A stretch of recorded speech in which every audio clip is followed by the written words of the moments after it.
Baba Santa Laba. Yandurubo Sekerebe. Rimo Saraba. Nous saluons ta présence, Jésus. Nous saluons ta présence, Jésus. Amosi la Maya Karaba. Nous célébrons ta présence, l'agneau. Le Sakaraba. Toi, le serpent de Moïse. Le serpent de Ra. Toi qui guéris. Imorobo Sarabake. Yanda Baba Sekorobo Santa. Yanda Baba Sakaria Bayaka. Emekorobo Sekeraba. Yandorobo Shinta Baba. Yandorobo Santa Baba Santa. Yanda Baba Shinterebe Santa.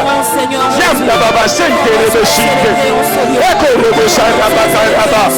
Yanda Baba Sekeraba Yaka. Romo Saka.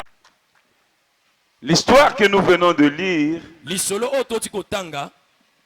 sera la base de mon enseignement ce soir. C'est l'histoire du peuple d'Israël. La Bible dit que tout ce qui a été écrit dans le passé,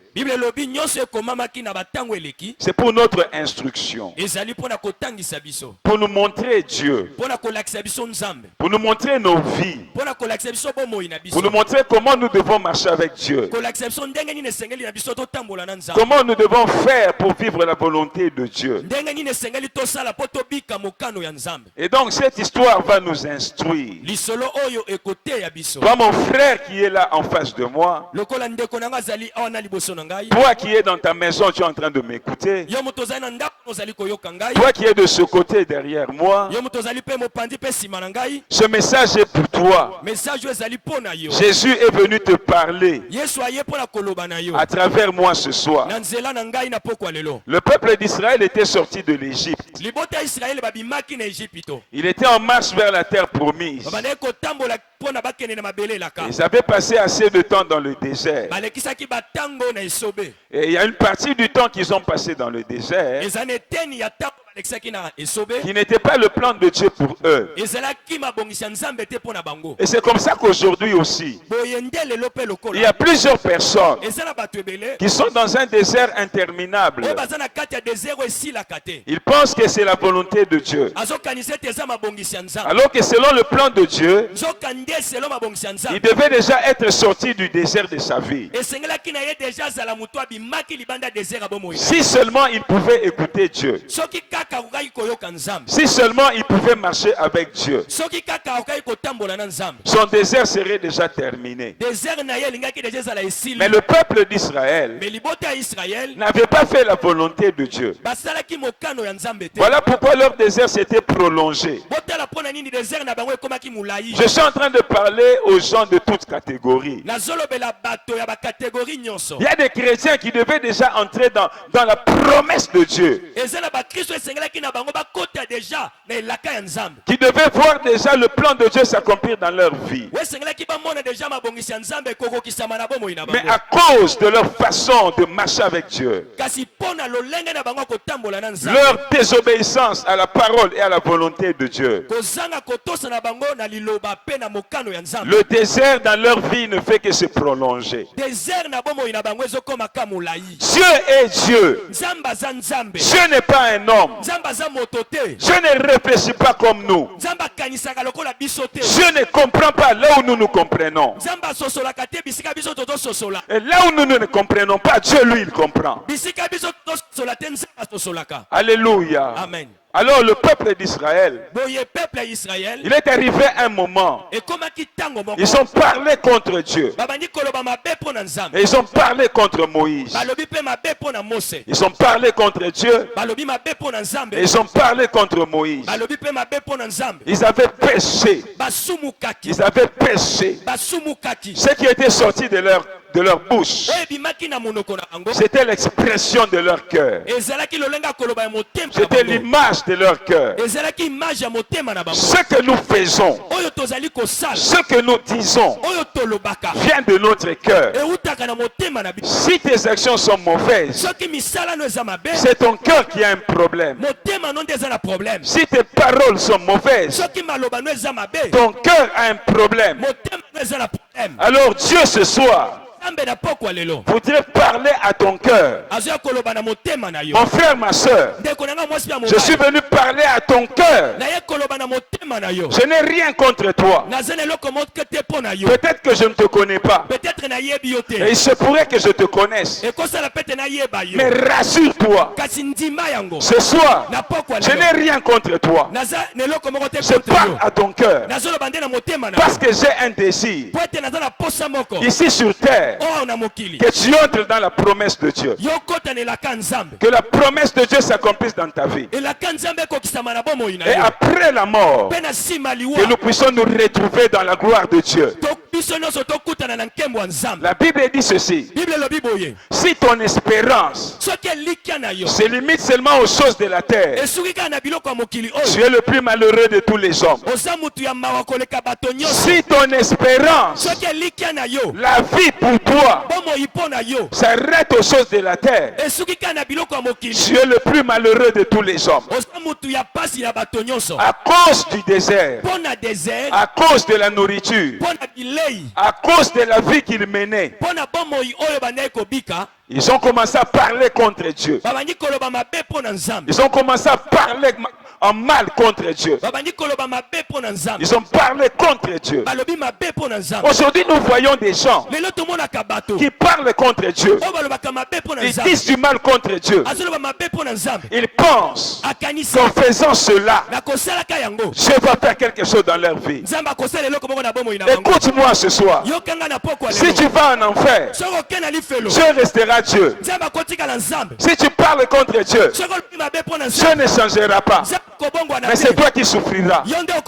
Tu n'as pas la capacité de changer ta vie. Il y a des problèmes qui sont dans ta vie que tu n'arrives pas à résoudre, que tu n'arrives pas à régler. Mais tu oses parler contre Dieu. Tu termineras très mal ta vie. Il se pourrait que le message de ce soir, il se pourrait que le message de ce soir soit un avertissement pour toi. Dieu est Dieu. Dieu n'est pas un homme. Il n'est pas un homme. Même s'il te dit que tu es son ami, toi tu dois le considérer comme Dieu. Tu dois le respecter comme Dieu. Tu dois l'adorer comme Dieu. Les enfants d'Israël, ils ont parlé contre Dieu. Et ils ont parlé contre Moïse. Aujourd'hui, nous voyons des gens qui parlent contre des serviteurs de Dieu, qui parlent contre des hommes de Dieu, ceux qui leur ont prêché la parole, ceux qui leur conduisent, qui les conduisent dans le chemin de la vérité, dans le chemin de Dieu. Ils parlent contre lui. Ils complotent contre lui. Je suis d'accord. Il y a de faux serviteurs. Il y a de faux pasteurs qui salissent le témoignage de Jésus. Qui salissent le témoignage de Jésus. Qui font blasphémer le nom de Dieu. Qui se disent être pasteurs. Qui se disent être chrétiens. Qui se disent être serviteurs. Ils sont là dans les intercessions. Ils sont là dans les groupes d'adoration. Ils sont là dans les groupes d'intercesseurs. Ils se disent être chrétiens. Mais ils font des scandales. Des scandales comme ceux que les païens ne font pas. Nous sommes arrivés dans les derniers temps où Jésus il a dit beaucoup viendront. Ils viendront. Ils vont revêtir la peau de l'agneau. Mais ce sont des loups. Ils ont une mission. C'est de détruire les enfants de Dieu. Au lieu de les conduire au ciel, ils les conduisent en enfer. Tu pourrais me demander de quoi je parle. Je parle de Jésus. Celui qui a donné sa vie à Jésus. La Bible dit ceci: il ne péche pas. Ça veut dire il ne mène pas une vie de péché. Le péché n'est pas son style de vie. Le péché est un accident. Un accident qui arrive dans sa vie. Et quand il prend conscience qu'un accident est arrivé dans sa vie, il se réveille. il change de vie et il avance avec Jésus. Mais quand on voit un chrétien, il persévère dans le péché, il mange dans le péché, il dort dans le péché, il programme le péché. Ce n'est pas un chrétien. Même s'il est pasteur, il n'est pas chrétien, il n'est pas pasteur, il n'a pas Jésus. Le dernier jour, Jésus te dira, toi, je n'étais jamais connu. Je n'étais jamais connu. Peut-être maintenant que je prêche, tu es en train de te poser des questions. Est-ce qu'il est en train de parler des scandales que nous connaissons à Kinshasa? Non, je ne parle pas de ça. Ceux qui me connaissent, ils savent que je prêche le péché. Le premier jour de ma croisade, je prêche le péché. Je ne prêche pas les absents. Je prêche ceux qui sont là. Je te prêche toi. Je parle de ton péché à toi. Je parle de ta vie à toi. Je parle de ta vie à toi. Je ne parle pas de ceux qui ne sont pas là. Je parle à ceux qui sont là, qui sont en face de moi, dans leur maison, derrière moi, à gauche, à droite. Je te parle à toi. Israël a péché.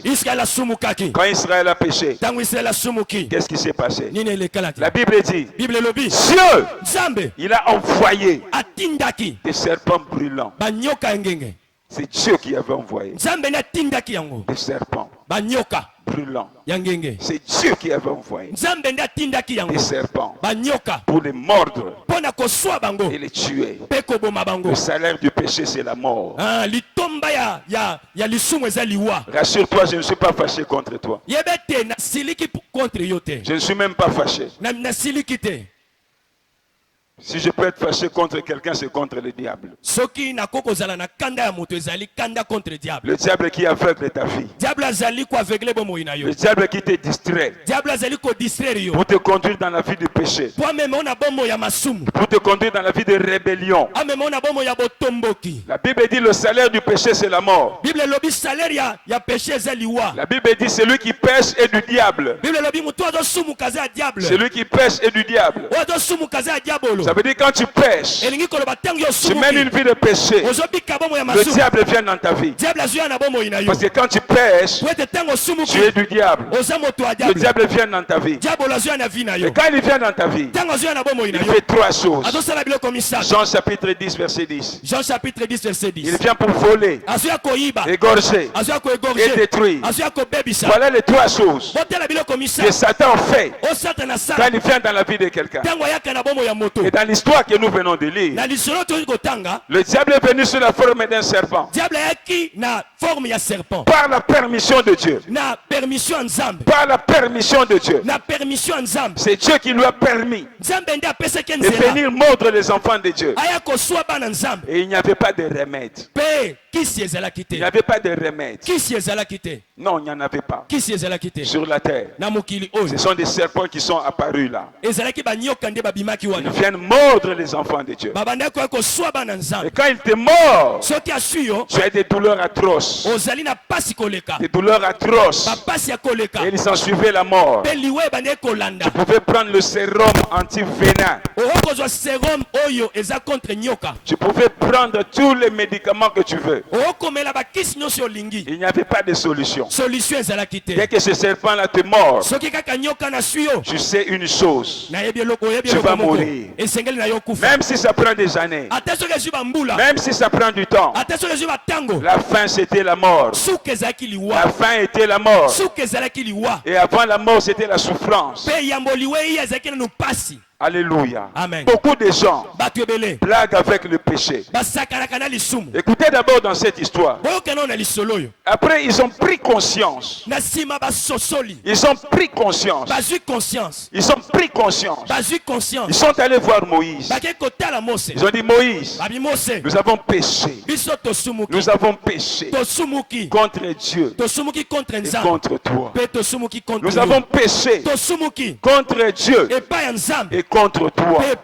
Ils ont pris conscience de leur vie.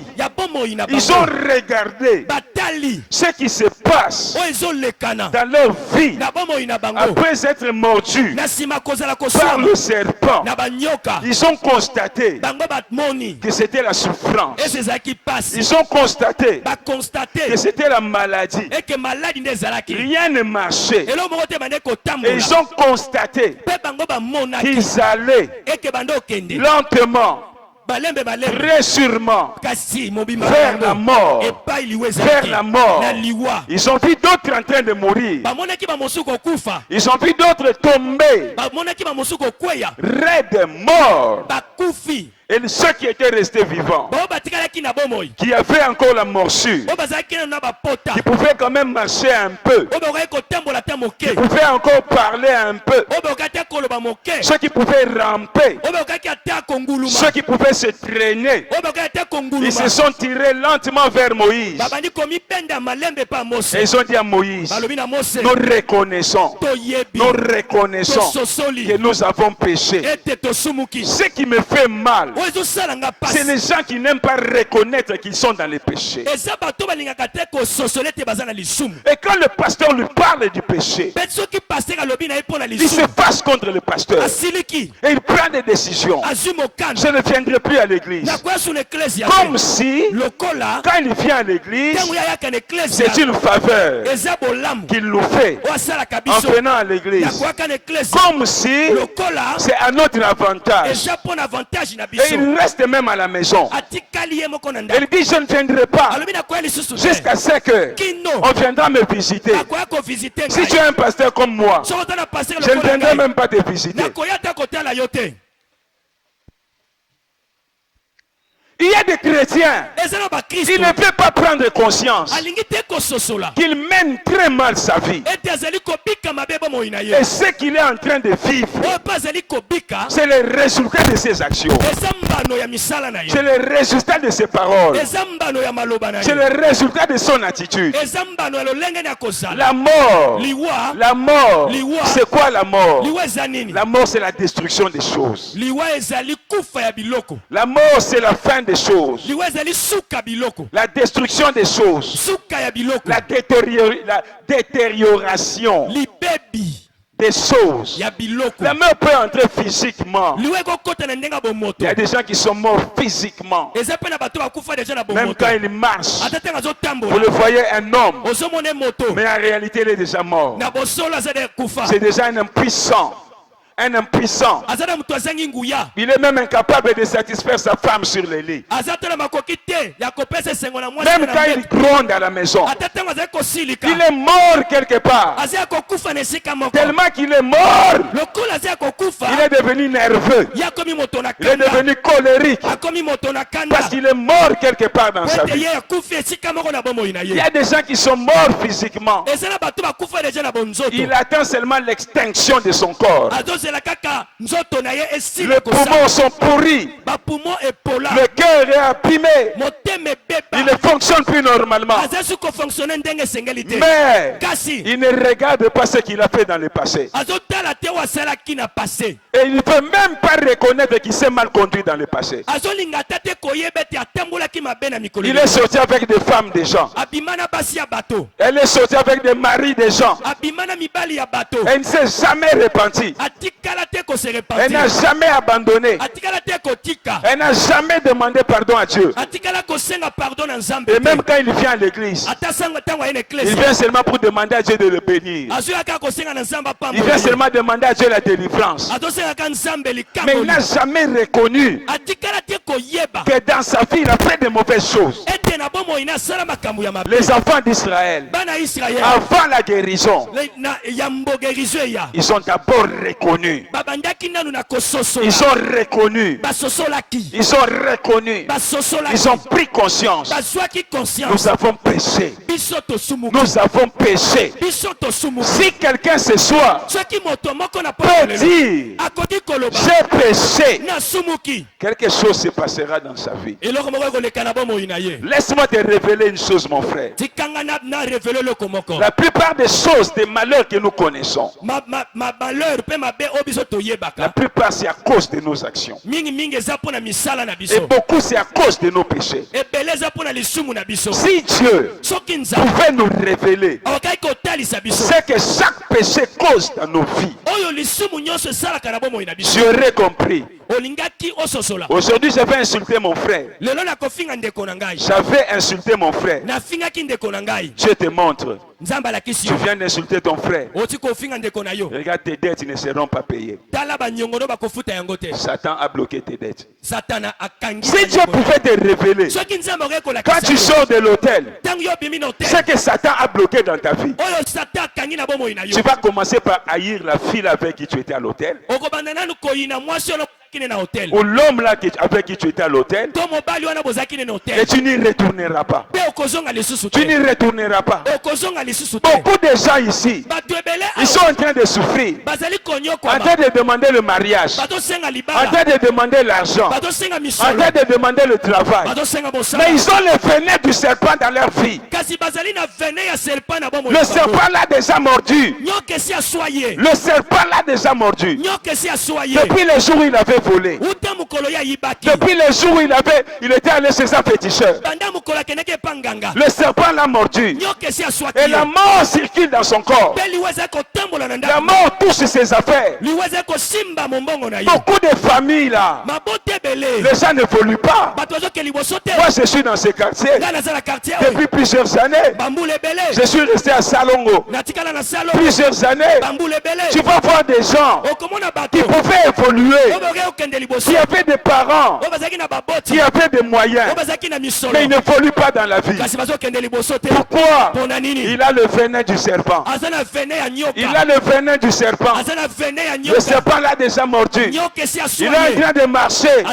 Il parle, mais le venin coule. Le venin est dans sa vie. Le venin est dans ses affaires. Rien ne marchera quand tu mènes une vie de péché. Ça me fait mal dans le cœur. Tu arrives dans une famille, tout le monde est là, personne ne se marie. Ceux qui se marient, ils reviennent là, ils construisent des portes dans la parcelle de la famille. Personne ne peut aller loin. Dans une telle famille là, le venin est là. Le venin est là. Écoutez-moi, dans le désert, dans le désert, ceux qui avaient des enfants, il a accouché là, l'enfant naît, il prend son bébé, il laisse le bébé dans la tente, lui il sort pour aller préparer. Quand il a péché, le bébé n'était pas là, mais quand il a laissé le bébé, le serpent vient, il mord le bébé, le pauvre bébé qui ne connaît même pas, qui n'était pas là quand ses parents étaient en train de pécher. Il y a des choses que les parents ont fait. Les enfants sont en train de subir les conséquences. Ils subissent les conséquences. Vous allez voir des parents qui ont fréquenté des féticheurs, qui pour garder des postes au travail. Maintenant il est dans la retraite.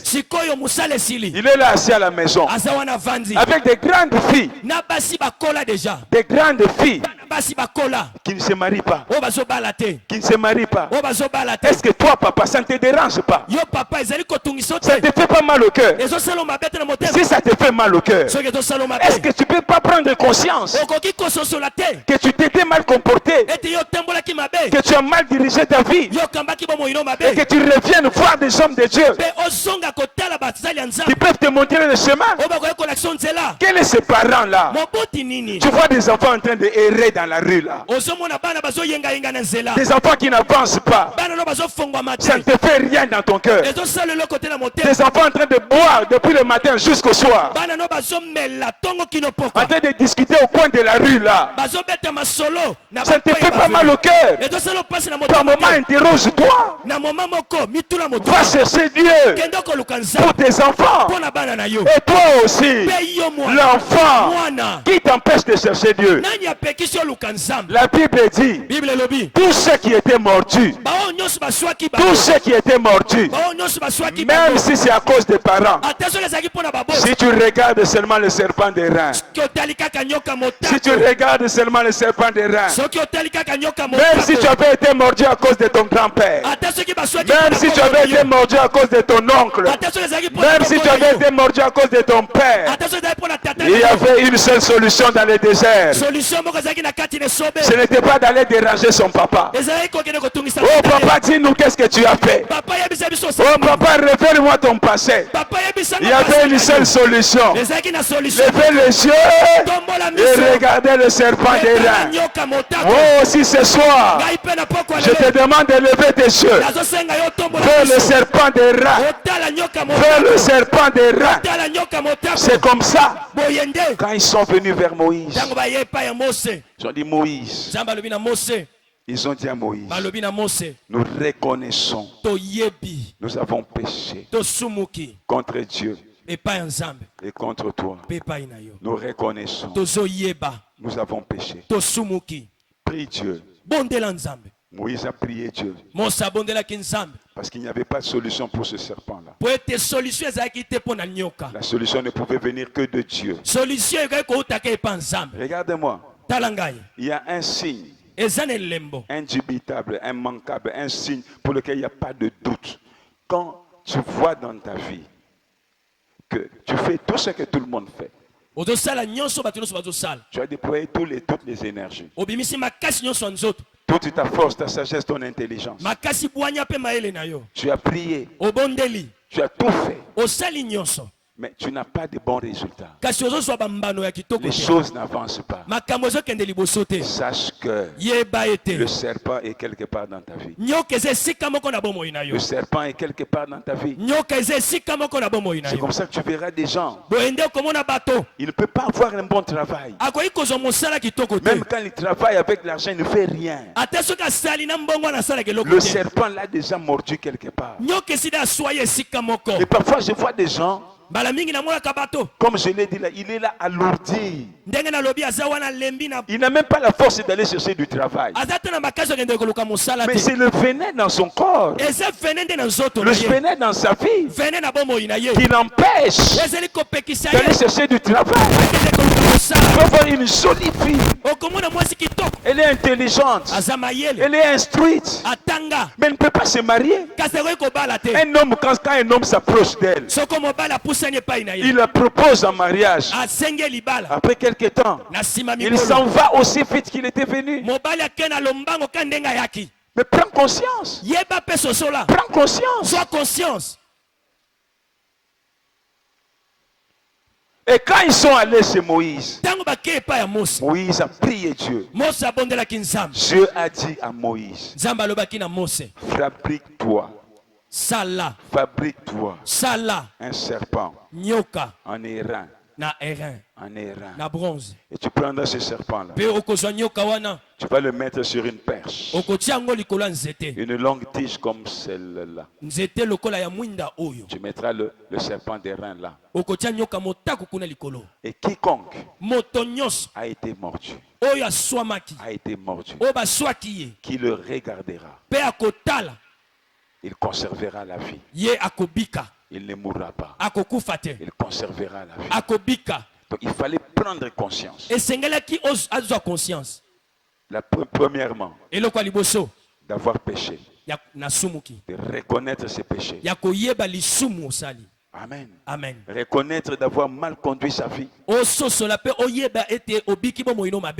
Première chose. Deuxièmement, reconnaître que les conséquences que je suis en train de voir dans ma vie sont les conséquences de mes péchés. Et ensuite, comprendre que la solution n'est qu'en Jésus. En Jésus seulement. En Dieu seulement. Que Dieu seul peut apporter la solution.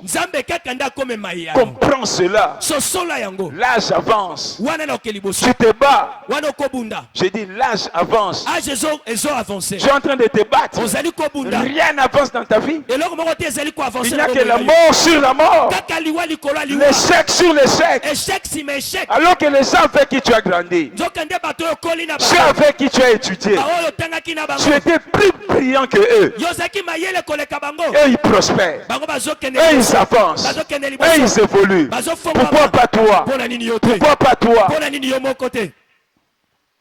Les gens avec qui tu vas au marché, eux ils avancent, et ils évoluent. Pourquoi pas toi? Ne trouves-tu pas qu'il y a quelque chose d'anormal dans ta vie? Jusqu'à ce que tu comprennes que ce que je suis en train de vivre est anormal. Anormal. Alors tu rechercheras les bonnes solutions.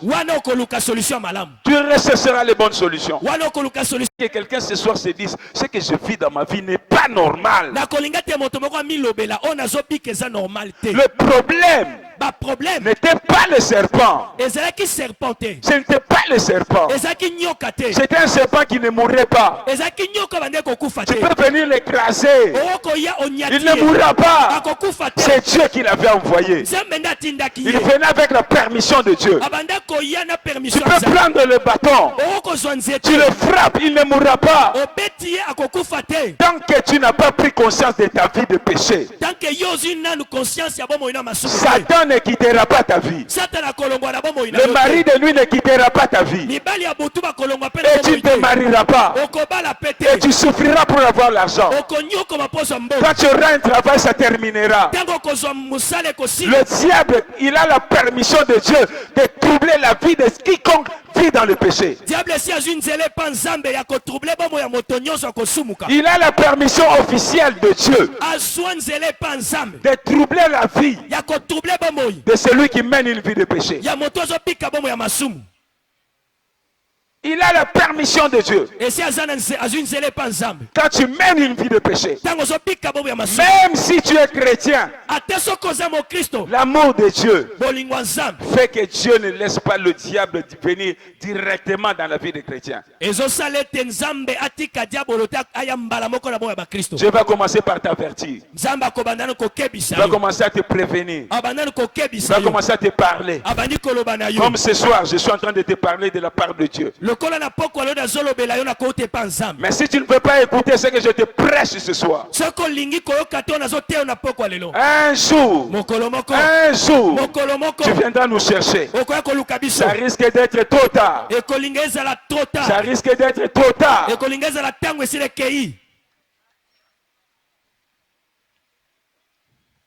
Moïse a pris un serpent. Il a pris de l'airain. Il a fabriqué un serpent. C'était la solution de Dieu. Il a placé sur une perche. Et il leur a dit, c'est simple. C'est simple. Celui qui veut être guéri, qu'il regarde le serpent. La solution était si simple. Vous savez, les gens aujourd'hui veulent se compliquer. Ils veulent compliquer les choses. Ils veulent compliquer leur vie. Quand vous lui dites quelque chose qui est simple, il ne peut pas te croire. Il ne peut pas te croire. Amen. Amen. Les gens veulent des choses compliquées. Quand tu lui dis, viens, passe entre mes jambes. Alors il dit, celui-là c'est vraiment un homme de Dieu. Quand tu allumes des bougies, tu mets là. Il dit, là il y a la puissance de Dieu. Quand tu prends de l'eau, tu dis, voilà, j'ai prié pour cette eau. Maintenant, va les jeter à la toilette, va jeter dans ton bureau. Il dit, ça c'est vraiment la puissance de Dieu. Mais ces jours-là, Je leur avais dit, regardez seulement le serpent et vous serez guéris. Vous serez guéris. Celui qui a été mordu, il va conserver sa vie. Quand il regardera le serpent des reins, tu pourras conserver ton mariage. Tu pourras conserver ta santé. Tu pourras conserver ton succès. Tu pourras conserver ta vie. Tu pourras la conserver en regardant le serpent des reins. Et le mystère du serpent des reins, c'est Jésus qui est venu le révéler. Dans Jean chapitre 3, ce que nous avons lu, il y a deux choses importantes que j'ai retenues. Il a dit ceci: Dieu a envoyé son Fils du ciel. Il est venu sur la terre. Et comme Moïse avait élevé le serpent, il faut de même et le Fils de Dieu soit élevé, afin que quiconque le regardera, quiconque croira en lui, ne périsse point, qu'il ait la vie éternelle. Je vous parle de la croix de Jésus. C'est à la croix que Jésus a été élevé. Le serpent sur la perche nous parle de la croix de Jésus. C'est lui qui veut être guéri ce soir. C'est lui qui veut être délivré ce soir. Ne regarde pas le pasteur Hubert. Je suis un homme comme toi. Il m'arrive aussi de fauter dans ma vie. Je suis un homme comme toi. Je me fatigue comme toi. Je prie aussi pour être guéri comme toi. Je te demande de lever tes yeux vers la croix de Jésus. De lever tes yeux vers Jésus-Christ, qui a été crucifié pour toi. C'est cela que signifie le serpent sur la perche. Dieu voulait dire deux choses. Premièrement, le serpent qui vous trouble sur la terre, quelle que soit sa puissance, sa force, sachez-le, il y a une puissance supérieure qui vient du ciel. Une puissance supérieure qui vient du ciel. Une puissance supérieure qui vient du ciel. Ça veut dire le serpent qui vous trouble, que vous n'arrivez pas à détruire, que vous n'arrivez pas à tuer. Il y a quelqu'un au ciel qui est capable de le paralyser, qui est capable de le neutraliser, qui est capable de le détruire, qui est capable de l'achever. Cet homme-là, c'est Jésus. Cet homme-là, c'est Jésus. Cet homme-là, c'est Jésus. C'est pourquoi la Bible dit, Dieu a tant aimé le monde, il a donné son Fils. Il est venu du ciel. Il est venu du ciel. Et ce jour-là, dans le désert, on l'a fabriqué comme un serpent. Comme un serpent. Mais pas un serpent brûlant, mais un serpent d'airain. Un serpent d'airain. Ça veut dire quoi? Si le serpent d'airain te donne la mort, lui est le serpent qui donne la vie. Lui est le serpent qui donne la paix. Lui est le serpent qui donne la guérison. Lui est le serpent qui donne l'élévation. Ça veut dire quoi encore? Si c'est un esprit qui te trouble, ça veut dire que lui il est le grand esprit. Il est le grand esprit qui peut écraser tous les esprits. Ah, si quelqu'un pouvait entendre ça. Jésus est le grand esprit qui peut écraser les sorciers dans ta vie. Il peut écraser l'occultisme qui t'empêche d'avancer. L'occultisme qui a bloqué toute une famille. Lui il est le grand esprit.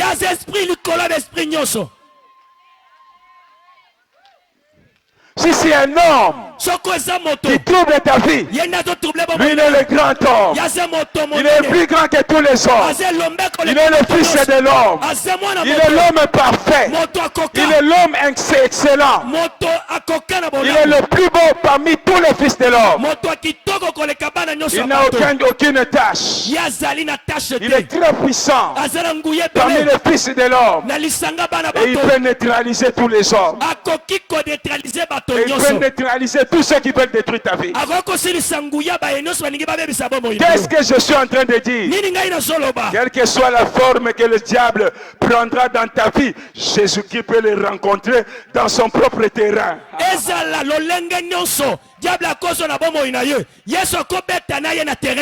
Le Jésus, il viendra affronter le diable dans son propre terrain. Si c'est dans la magie, Jésus l'affrontera là-bas. Si c'est dans l'occultisme, Jésus l'affrontera là-bas. C'est pour te dire, si ce soir tu peux croire en Jésus, croire en Jésus, je ne parle pas de n'importe quel Jésus. Un Jésus crucifié comme ça là, qu'on peut mettre dans à l'épaule gauche, qu'on peut mettre dans nos maisons. Il est pendu sur un bois. Non, je ne parle pas de ce Jésus là. Je parle de celui qui est mort à Golgotha il y a plusieurs années. Il est ressuscité le troisième jour. Il est vivant. Aujourd'hui là, il est vivant. Et la Bible dit quiconque invoquera son nom, il sera sauvé.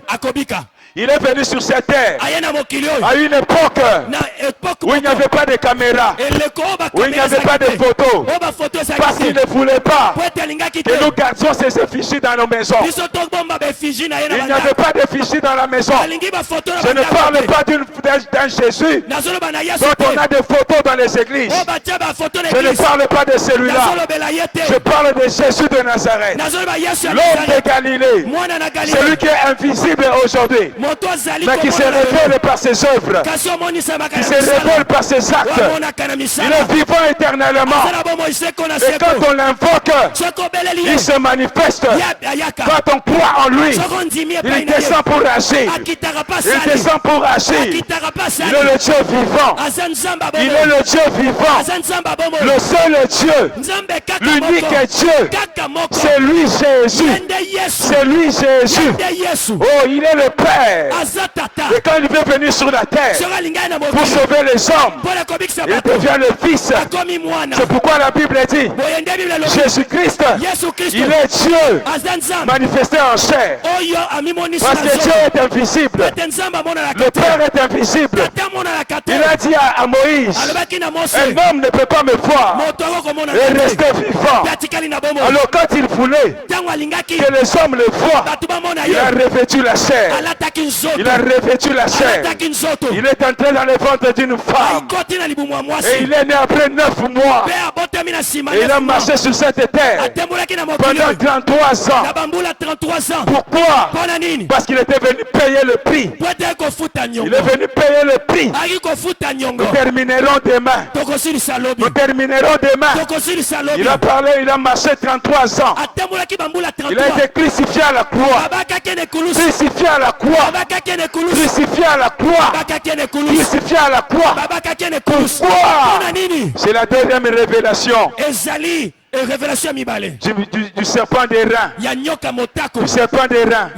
Pourquoi Jésus devait être imagé par le serpent, qui est l'image de la malédiction, qui est l'image de Satan.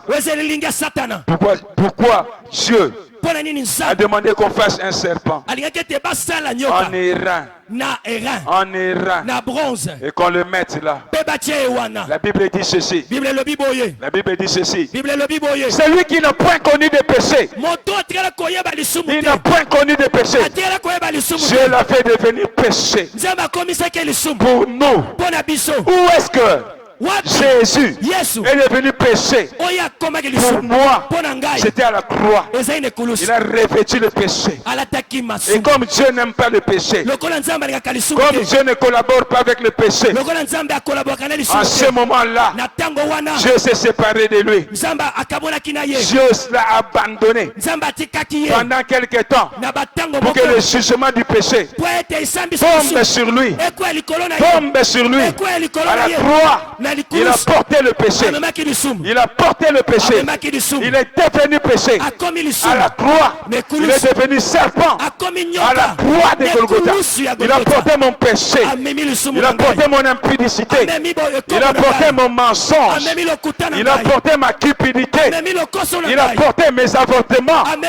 Il a porté mes péchés à la croix. Et il me dit maintenant, si je peux croire, si je peux croire, si je peux croire qu'il est mort pour moi, pour mes péchés, qu'il a porté mes péchés, si seulement je peux croire, la Bible dit je serai sauvé. Je serai sauvé. Ça veut dire quoi? Il va me pardonner mes péchés. Ça dépasse les théologiens. Ça dépasse l'intelligence des hommes. Comment Dieu peut me pardonner? Seulement quand je crois que Jésus est mort pour moi. Je te donne la réponse. Tu ne comprendras jamais l'amour de Dieu. Ah, tu ne comprendras jamais l'amour de Dieu. Demain, je t'expliquerai une partie de l'amour de Dieu. Mais laisse-moi te dire ce qui se fera ce soir. Si tu crois que Jésus a porté tes péchés, si tu crois que Jésus est mort pour toi, pour tes péchés, Dieu te pardonnera ces péchés-là. Il va te pardonner ces péchés-là. Quelle que soit la dimension de ces péchés, quelle que soit la noirceur de ces péchés, la noirceur de ce péché, quelle que soit la rougeur de ce péché, quelle que soit la gravité de ce péché, Jésus est mort pour ça, pour que toi tu sois sauvé. Parce que Dieu t'aime. Parce que Dieu t'aime. Dieu ne désire pas la mort d'un pécheur. Oh, rassure-toi. Même quand je parlais du péché, laisse-moi te dire, Dieu ne veut pas que tu meurs. Dieu ne veut pas que tu continues à souffrir. Ce que tu vis n'est pas la volonté de Dieu. Ce n'est pas la volonté de Dieu. Si tu peux m'écouter ce soir, si tu peux croire cette parole ce soir, quelque chose va se passer dans ta vie. Oh, je vois un homme dans le désert, en train de souffrir dans son corps. Il grelottait de fièvre. Il était là dans sa tente, en train de grelotter de fièvre. Il attendait de mourir. Il savait déjà, comme le serpent m'a mordu, je n'attends que la mort. Je n'attends que la mort. Il était là dans sa tente. Les gens marchaient dehors. Les enfants jouaient dehors. Mais lui ne pouvait pas marcher. Lui, il grelottait de fièvre. Il grelottait de fièvre. Après, il voit quelqu'un qui entre, qui lui dit, on a vu Moïse. Il a dressé une perche. Il a mis un serpent sur la perche. Et il a dit, ceux qui regarderont le serpent, ils vivront, ils guériront. Et il raconte à ses papas, il dit, tu sais quoi, tu connais Fred, le serpent l'avait mordu.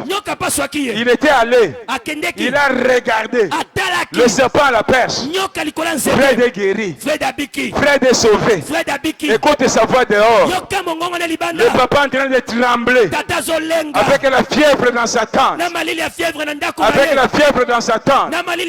Je parle à quelqu'un ce soir. Peut-être que tu trouves que tu es arrivé à la fin. Le médecin t'a dit, il ne reste que quelques mois. Peut-être tu es dans ta maison. C'est la tension qui te dérange. C'est l'hypertension. C'est le diabète. C'est le cancer qui te dérange. Et maintenant que je prêche, tu es en train de dire, pourquoi cet homme a amené du bruit ici? Pourquoi il est venu faire du bruit ici? Moi je te dis une chose. La maladie qui te dérange, que ce soit la tension, que ce soit le diabète, que ce soit le cancer, que ce soit le myome, que ce soit le kyste, la puissance est sortie du serpent des rats.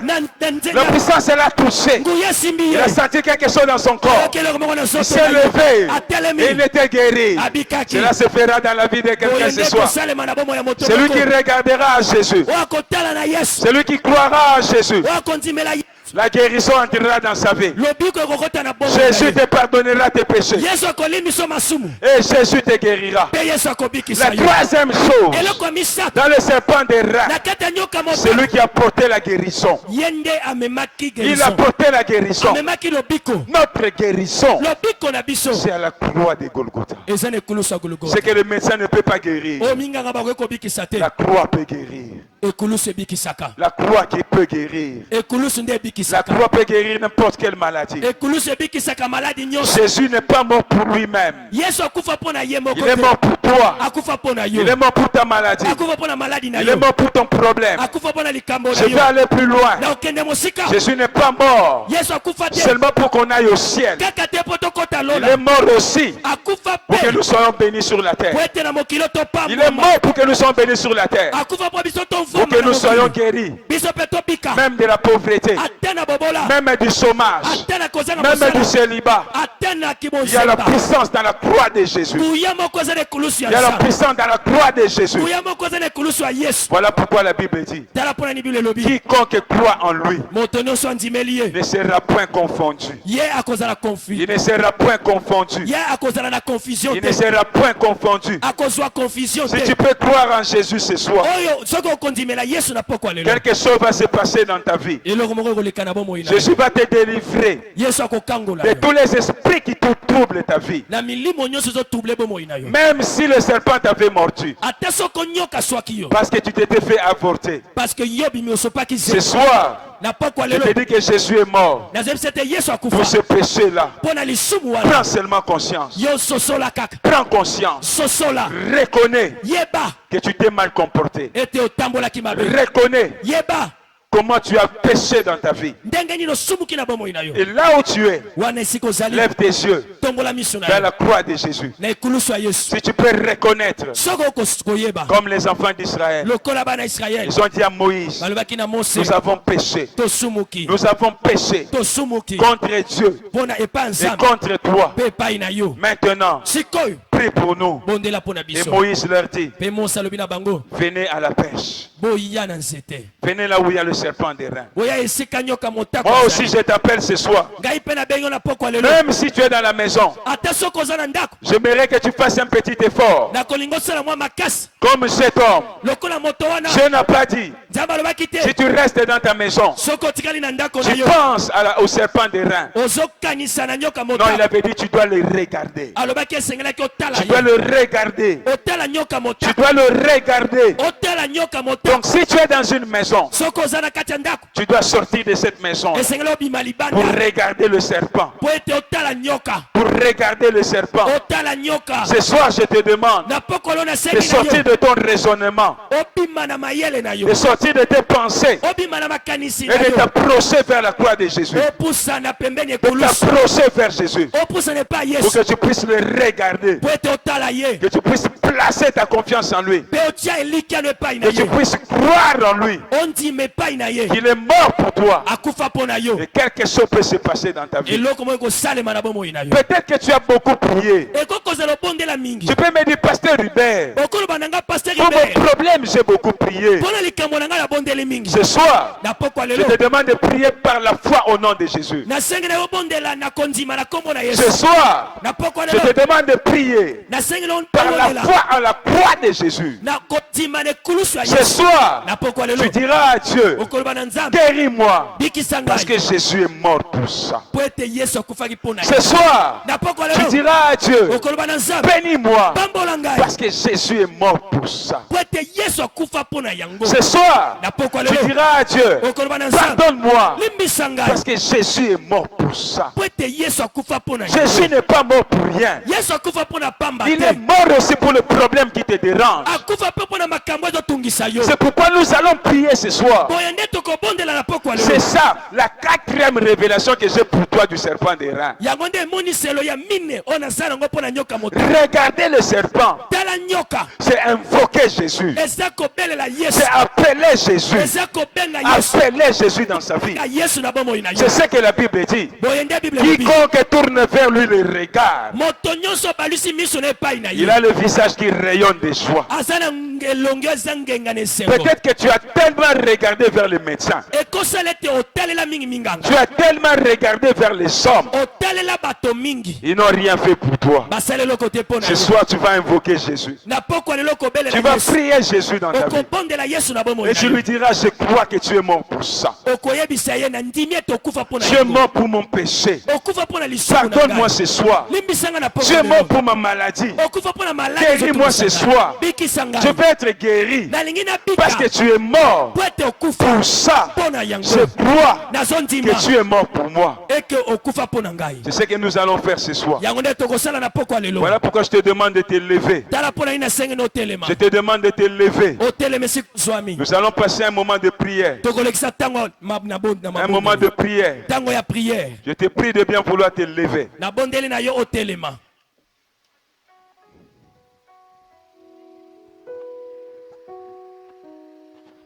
Je demande également aux chanteurs de prendre leur place.